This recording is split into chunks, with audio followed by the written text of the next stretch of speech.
Thanksgiving's right around the corner. You got family coming in and you're about to have some arguments. Here's how to win your next debate at Thanksgiving. More often than not, when I watch people debate, I see people make this one crucial mistake over and over again. They tend to want to talk over the person, maybe even demonstrate how much smarter they are than the other person. And I want you to think about the last time you were talking to somebody who acted like they were smarter than you or was talking over you. Did you feel listened to? Did you feel understood? Did you feel like, wow, I really appreciate this guy educating me? Or did you get more and more irritated as they try to talk over you? Well, when you're arguing or debating with somebody, you got to remember this same dynamic. What you're doing to this other person is what's been done to you in the past. So how do you overcome it? Well, let me share with you some lessons I've learned from sales. First and foremost, you got to understand the other person's argument. You need to actively listen. You need to understand what they're trying to tell you, understand their position, demonstrate maximum empathy by putting yourself in their position, right? If you could see it from their eyes, maybe walk a mile in their shoes, if you could really demonstrate that you understand their position, so much so that you can articulate back to them their exact position, you feel like they would feel that they're understood. And if they feel understood, would they possibly be more receptive to your positions and your arguments? So step one, if you're trying to convince somebody, is you actually have to listen to them. Once you listen to them and establish where they're at, then at this point, you can potentially move them. Think about back in the days when you were in the mall and you go to the mall directory and you saw that little X on the map that says you are here. Well, that's their position. And you need to understand their position.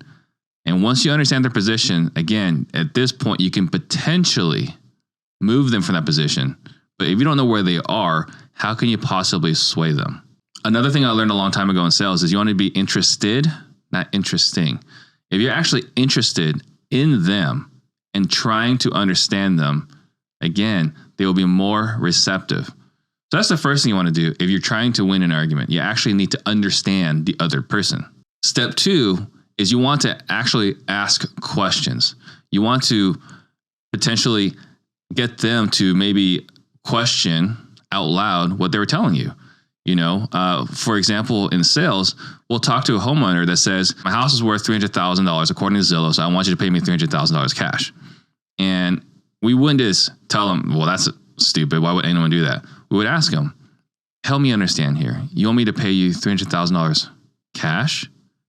And then once you verbalize out loud what it is that they've told you, that idea in their head that made total sense will no longer make as much sense.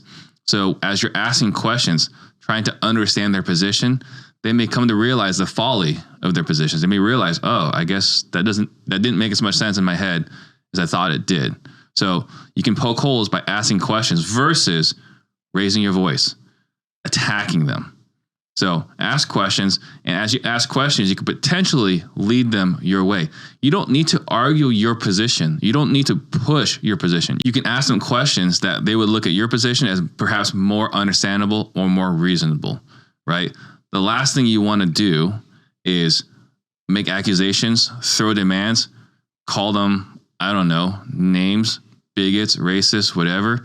Actually understand their position and ask them questions that can help them perhaps uncover why maybe your way is the right way. Or maybe you might find yourself as you're arguing that maybe you're not as confident in your position, but by actually seeking to understand their position first and then allowing them to understand your position, then at this point we can have an actual healthy debate and probably win more debates over Thanksgiving. What are some of the biggest debates you've had over Thanksgiving? Comment below. I'd love to hear more about them.